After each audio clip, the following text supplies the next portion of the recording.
Hello students, हम फिर उपस्थित हैं अपनी नई वीडियो के साथ। ये वीडियो 9th क्लास स्टूडेंट और सब्जेक्ट साइंस के लिए है। चैप्टर नंबर हमारा 3 चल रहा है, परमाणु तथा अणु। और आज हम आपके लिए लेकर के आए हैं यौगिकों का अणुभार हम कैसे ज्ञात करते हैं। यानी कोई यौगिक हमें दे रखा है तो उसका अणुभार हम किस तरीके से ज्ञात करेंगे। तो देखिए ये क्वेश्चन है, यौगिकों का अणुभार कैसे ज्ञात किया जाता है, उसे ज्ञात करके बताना है। तो जैसे हमने एग्जाम्पल लिया है, हमारा सबसे पहला जो यौगिक है वो H2O है। तो H2O का अणुभार हम कैसे ज्ञात करेंगे, जबकि दिया है H बराबर 1 और O बराबर 16। यानी ये परमाणु भार दिए हुए हैं, हाइड्रोजन का 1 है और ऑक्सीजन का जो है वो 16 है, और हमें H2O का अणुभार ज्ञात करना है। तो H2O से देखिए, H2O में H के कितने परमाणु हैं, 2।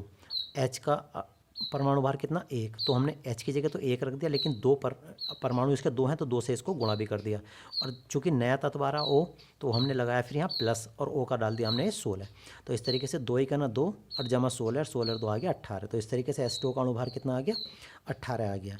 अब इसी क्रम में देखेंगे हम नेक्स्ट क्वेश्चन, और वो है H2SO4। तो H2SO4 का अणुभार कैसे निकालेंगे, जबकि H का कितना दिया हुआ 1 और S सल्फर का कितना है 32 और O का कितना है वो 16 है। ठीक है, ये आ गया। यानी हाइड्रोजन का परमाणु भार इतना, सल्फर का इतना और ऑक्सीजन का इतना दे रखा, जबकि H2SO4 का अणुभार पूछा है। ठीक हो गया।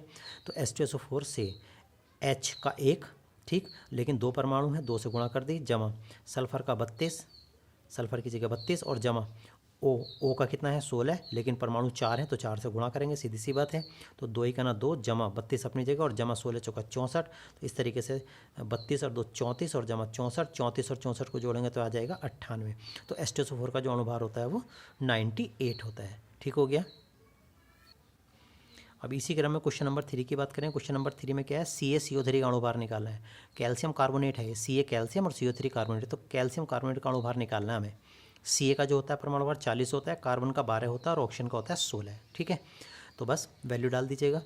तो CaCO3 में Ca की जगह तो 40 आ गया, और फिर C की जगह जमा लगा करके C की जगह 12 आ गया। O का 16 होता है, लेकिन परमाणु तो 3 है इसके, तो 3 से भी तो गुणा होगी इसको। तो ये आ जाएगा 16 3 48 हो जाएगा, 12 अपनी जगह 40 अपनी जगह, सबको जोड़ देंगे तीनों को तो आ जाएगा 100 हमारे पास। इस तरीके से करके CaCO3 का जो अणुभार होता है वो कितना होता है, 100 होता है, 100 होता है। अब आगे चलेंगे 4th पर। ये CaCl2 का अणुभार निकालना है, जबकि Ca का 40 होता है और Cl का जो होता है 35.5 होता है परमाणु भार। ठीक हो गया। तो बस CaCl2 से Ca का तो 40 डाल दिया और Cl का कितना होता है 35.5, लेकिन परमाणु कितने हैं 2, तो 2 से जब इसकी गुणा करेंगे तो 35.5 दूनी 71 होता है। तो 71 तो आ गया ये, और 40 एरिया। इस तरीके से कितना आ जाता है 111 आ जाता है CaCl2 का अणुभार।